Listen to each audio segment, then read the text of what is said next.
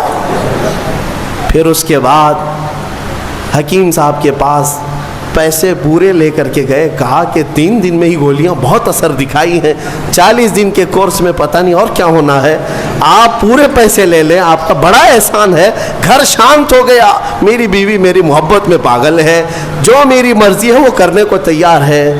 حکیم صاحب سے پوچھا کہ اتنا لاجواب علاج آپ کے پاس آیا کیسے، کون سی جڑی بوٹیاں ہیں، کون سے پہاڑ سے لے آئے ہو؟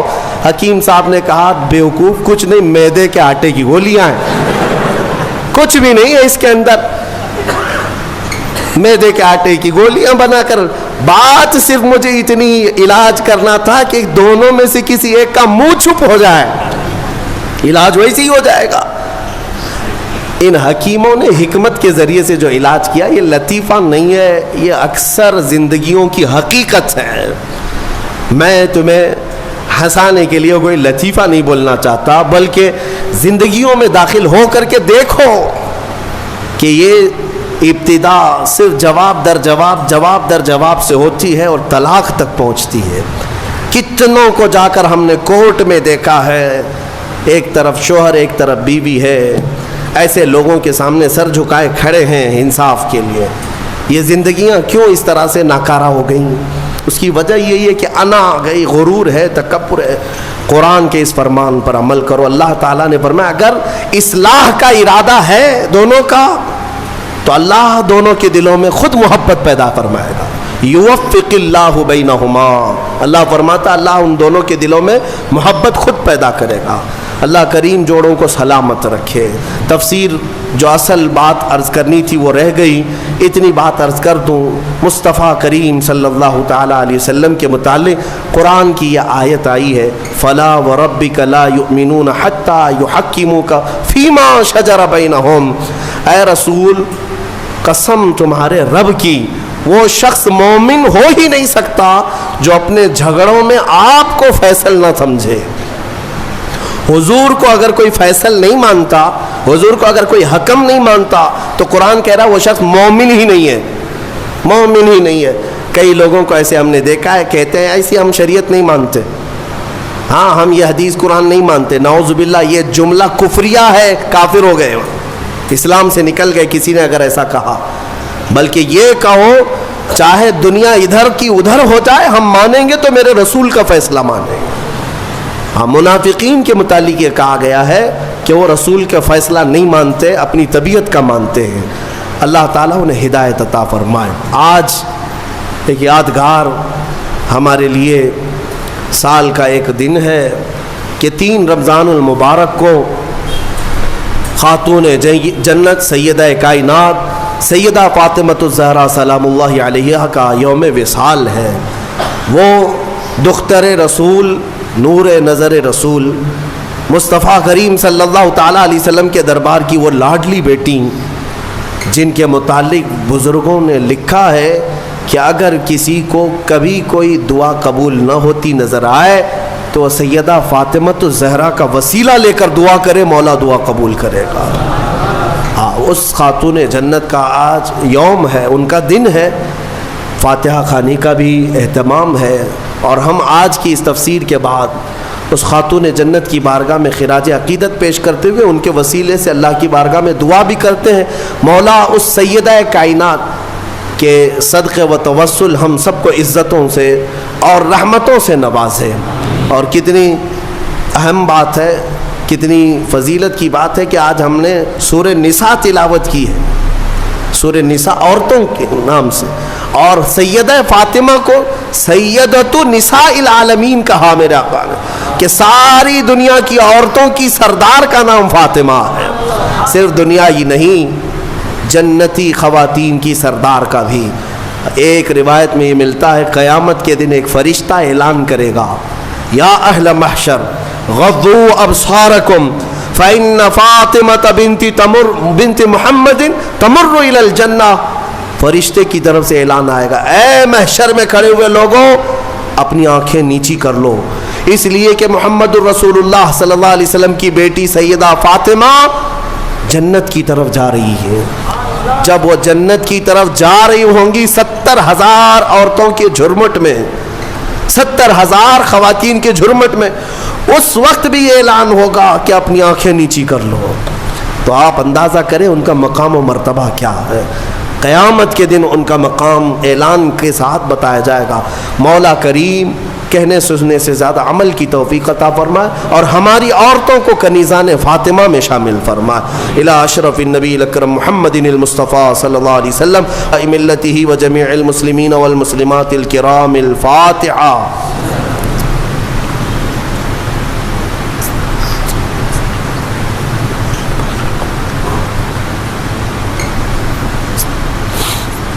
یا اللہ یا رحمان یا رحیم، دل مارا کن مستقیم بحق ایاک نعبد و ایاک نستعین۔ مالک و مولا پروردگارہ کریمہ کارسازہ، جو کچھ پڑھا اس کو اپنی بارگاہ میں قبول فرما، اس کا ثواب اپنے حبیب پاک صلی اللہ علیہ وسلم کی بارگاہ میں نظر قبول فرما۔ مصطفیٰ کریم صلی اللہ علیہ وسلم کے صدقے و توسل تمام انبیاء کرام علیہم السلام، خلفائے راشدین، صحابہ کرام، صحابیات، ازواج مطہرات، بنات طیبات، شہداء کرام، صالحین، ائمہ مجتہدین، جملہ اولیاء کرام، تمام مؤمنین مؤمنات، مسلمین مسلمات کی روحوں کو نظر کیا قبول فرما۔ خصوصاً بالخصوص سیدہ کائنات، مخدومہ کائنات، جگر گوشہ رسول سیدہ فاطمۃ الزہرا سلام اللہ علیہا کی بارگاہ میں نظر مولا قبول فرما۔ اے کریم خدا ارحم الراحمین، دختر رسول کی برکت سے، ان کے صدقہ و توسل مولا ہم سب کی زندگی میں آئی ہوئی بلاؤں کو دور فرما دے، سب مصیبتوں کو دور کر دے۔ اے اللہ ہماری حاجتوں کو پوری فرما دے۔